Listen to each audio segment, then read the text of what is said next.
என்ன தெரியுமா? ரொம்ப ஃபேமஸான கரிஞ்சீரகம் நிறைய பேர் கேள்விப்பட்டிருப்பீங்கன்னு நினைக்கிறேன். இது தெரியுமா? இன்னைக்கு நிறைய பேர் காலையில டீக்க கூட இதை குடிச்சிட்டு இருக்காங்க. பாத்துறீங்களா? கொய்யா இலை, கிரீன் கொய்யா இலையில டீ போட்டு குடிப்பாங்க.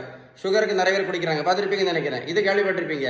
காலையில நிறைய பேர் பாத்தீங்கன்னா கருவேப்பிலை இதுல ஜூஸ் மாதிரி போட்டு டெய்லி எது குடிக்கிறாங்க? சுகர் பேஷண்ட்ஸ் குடிக்கிறாங்க. இதுதான் இப்ப ரொம்ப ஃபேமஸ், ரொம்ப ட்ரெண்டிங். மாங்காய் இலையில டீ போட்டு குடிக்கிறது கேள்விப்பட்டிருப்பீங்கன்னு நினைக்கிறேன். இது இப்ப அதோட ரொம்ப ஃபேமஸ். மூக்கரட்டை கீரை பார்த்துருக்கீங்களா? சுகர் பேஷண்ட்ஸ் நிறைய பேர் இதை யூஸ் பண்ணிட்டு இருக்காங்க.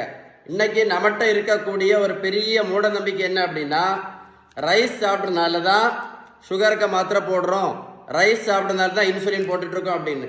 நான் ஒரு கேள்வி கேட்குறேன், பதில் சொல்றீங்களா? வட இந்தியாவில் அவங்க ரைஸ் சாப்பிடவே மாட்டாங்களே, ரைஸ் சாப்பிடவே மாட்டாங்க. வட இந்தியாவில் எத்தனை பேர் சுகருக்கு மாத்திரை போடுறாங்க, எத்தனை பேர் இன்சுலின் போட்டுட்டு இருக்காங்க? கமெண்ட்ஸ்ல எழுதுங்க சார். இந்த உலகத்துல எங்க இந்த உலகத்துல சுகருக்கும் ப்ரெஷருக்கும் மாத்திரை மட்டும் சாப்பிட்டதுனால யாருக்காவது சரியா இருக்கா? சொல்லுங்க சொல்லுங்க சார். நடைபயிற்சி மட்டும் பண்ணதுனால யாராவது சுகர் மாத்திரை நடத்தியிருக்காங்களா? இல்ல யாராவது இன்சுலின் நடத்தியிருக்காங்களா? நடைபயிற்சி மட்டும் பண்ணதுனால சொல்லுங்க. நல்லா கேட்டுடுங்க.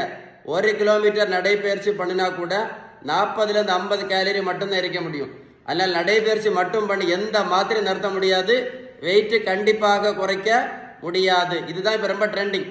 சிறுதானியம் மட்டும் சாப்பிட்டா போதும், சுகர் மாத்திரையை நடத்திடலாம், இன்சுலினை நடத்திடலாம், வெயிட்டையும் குறைச்சிடலாம், ப்ரெஷர் மாத்திரையை நடத்திடலாம். சிறுதானியம் மட்டும் சாப்பிட்டு ஏதாவது மாத்திரை நடத்தியிருந்தா எனக்கு கண்டிப்பா கால் பண்ணி பேசுங்க. இதுதான் ரொம்ப ட்ரெண்டிங். இப்ப வெந்தயம், ஆவாரம் பூ, கொய்யா இலை, கிரீன் டீ, கரிஞ்சீரகம், கறிவேப்பிலை, நெல்லிக்காய் ஜூஸ், நாவல் பழம், முக்கரட்டை கீரையும் சிறு குறிஞ்சான் பொடியும், இதெல்லாம் நல்லதுதான். நான் என்ன கேட்கிறேன்னா, இதெல்லாம் நல்லதுதான். நான் என்ன கேட்கறேன்னா, இதை சாப்பிட்டதுனால யாராவது சுகர் மாத்திரை நடத்தினாங்களா, இல்ல பிபி மாத்திரை நடத்தினாங்களா, இல்ல கொலஸ்ட்ரால் மாத்திரை நடத்தினாங்களா, இல்ல யாராவது இன்சுலின் நடத்தினாங்களா, இல்ல யாராவது தைராய்டு மாத்திரை நடத்தினாங்களா, இல்ல யாராவது வெயிட் தான் குறைச்சாங்களா? நல்லா கேட்டுடுங்க.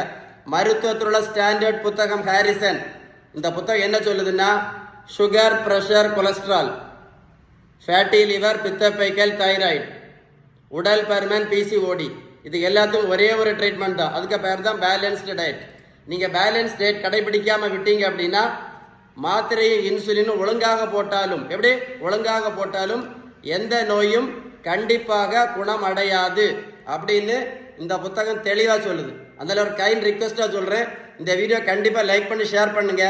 நிறைய பேருக்கு யூஸ்ஃபுல்லா இருக்கும். ஏதாவது சந்தேகம் இருந்தா கமெண்ட்ஸ்ல GOOD குட் டைப் பண்ணுங்க, கண்டிப்பா ரிப்ளை பண்ணுவேன். வீடியோ சேவ் பண்ணி வைங்க, ஒரு கூட போட்டு கேளுங்க. கண்டிப்பா லைக் பண்ணி ஷேர் பண்ணுங்க. ஓகே.